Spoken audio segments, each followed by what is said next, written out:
Aujourd'hui, nous avons un projet intéressant, une commode qui ressemble à un coffre-fort bancaire. Tout le mécanisme est mobile et fonctionnel. Plusieurs semaines de travail résumées dans cette courte vidéo. Bon visionnage. Tout projet de menuiserie commence par la préparation du matériau. C'est ce à quoi s'attelle Andrei, après avoir réglé la dégauchisseuse.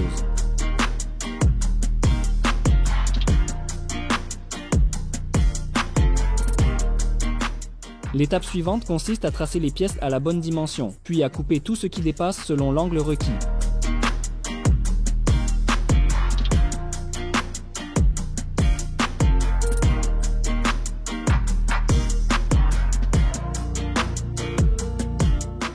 Au final, ces lattes doivent former un cadre dans lequel viendra s'insérer le contreplaqué. Ce seront les côtés latéraux et la porte. C'est précisément pour cela que nous faisons la rainure de cette manière simple. C'est rapide, facile, et au final il reste même des bâtonnets pour les glaces.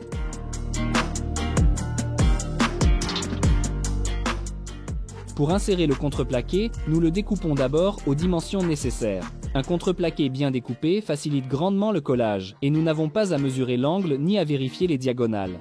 Un peu de colle, un cloueur à pointe, et les côtés sont prêts.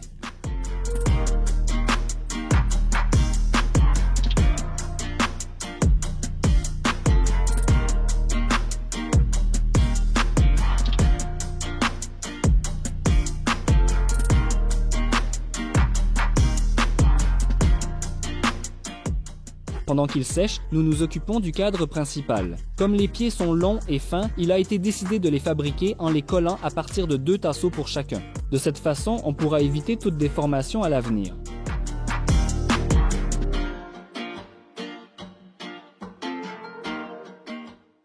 Ensuite, il a fallu plusieurs jours de travail minutieux de menuiserie, réalisé principalement par Andrei.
À ce moment-là, les pieds étaient secs et il nous fallait y faire une rainure. On enlève la majeure partie du bois avec une perceuse, puis on finit au ciseau à bois, après les avoir bien sûr affûtés au préalable.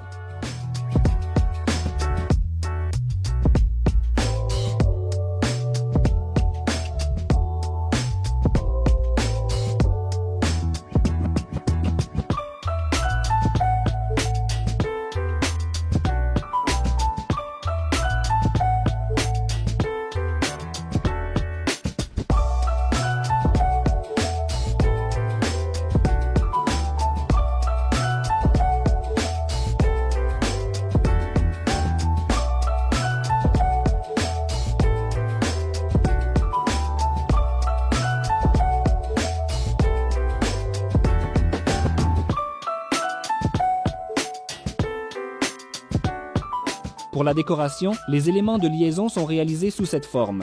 On enlève la majeure partie avec une scie sauteuse.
Pendant qu'Andrei ajuste les pièces, je m'occupe déjà en parallèle du projet suivant. J'aurai besoin des conseils de personnes expérimentées. Je dois réussir à cintrer le bois de façon qualitative. Je connais la théorie, mais manque de pratique. J'ai donc décidé de fabriquer une chambre de vapeur. Pour cela, je suis allé dans un magasin de bricolage et j'ai acheté du contreplaqué et de l'isolant. Le contreplaqué est classique et comme isolant, j'ai pris du Penoplex. On l'utilise pour isoler les maisons. Il conviendra parfaitement pour la chambre de vapeur. Le seul point à noter, c'est qu'au cours du traitement à la vapeur, la température atteindra 110 degrés Celsius. Mais je me suis renseigné et il s'avère que cela ne pose aucun problème au Penoplex. Il supporte de telles températures. Ne pas trop le solliciter. Mais comme l'ossature principale est en contreplaqué, il n'y aura pas de problème. En fait, le Penoplex est conçu pour résister à une température jusqu'à 75 degrés sans déformation, même sous charge. Nous assemblons une construction simple. L'étape suivante est d'isoler la chambre selon ce principe. Si quelqu'un a de l'expérience dans le cintrage du bois à la vapeur, merci de me faire part, en message privé sur Instagram, de quel générateur de vapeur il vaut mieux utiliser et des difficultés que l'on peut rencontrer, car mon expérience précédente ne m'a pas satisfait. Merci. L'étape suivante consiste en encore quelques jours d'ajustements minutieux qui pour vous passeront en quelques minutes. Au final, le projet entier a pris plus de 2 semaines de travail quotidien. Et maintenant, vous allez comprendre pourquoi. En fait, cette commode est une copie d'une commode de créateur. Elle a été imaginée par Scott Jarvie, un designer talentueux d'Écosse. Bien entendu, il ne met pas à disposition les plans de ses œuvres en accès libre. Mais quand j'ai vu la photo de cette commode, je n'ai tout simplement pas pu résister. Finalement, l'avons conçue de zéro en nous basant uniquement sur une photo. J'espère que Scott ne m'en voudra pas.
Donc, il n'y a pas eu de difficulté avec la commode elle-même, mais il a fallu transpirer sur le mécanisme. C'est justement pour cela que nous avons d'abord fabriqué une petite copie.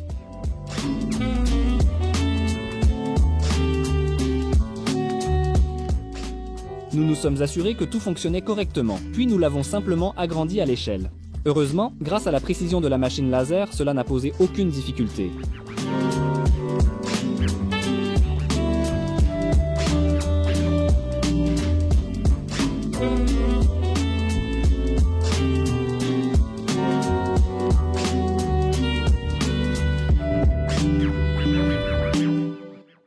Et une fois que nous sommes certains que le mécanisme fonctionne comme il faut et que son échelle correspond à celle de la commode, nous passons à l'assemblage de toute la structure.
Nous passons maintenant à la partie la plus intéressante. Nous allons devoir assembler tout le mécanisme et voir comment cela fonctionne. Bien sûr, il faut d'abord le peindre, et avant cela, l'enduire d'une sous-couche, ce que je fais en ce moment.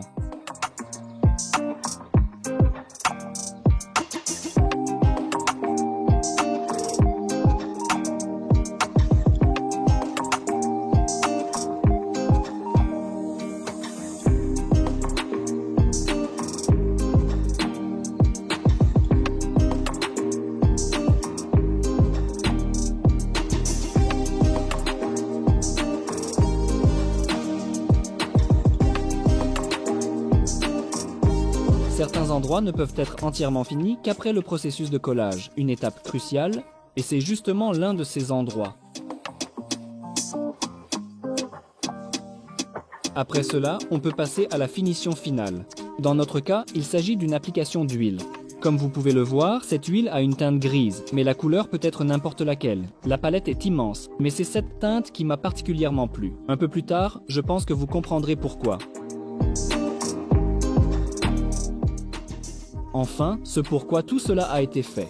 L'assemblage final et le test. Comme vous pouvez le voir, tout fonctionne parfaitement. Ce genre de commode a grandi plusieurs fois. Merci d'avoir regardé et que la hache vous porte bonheur.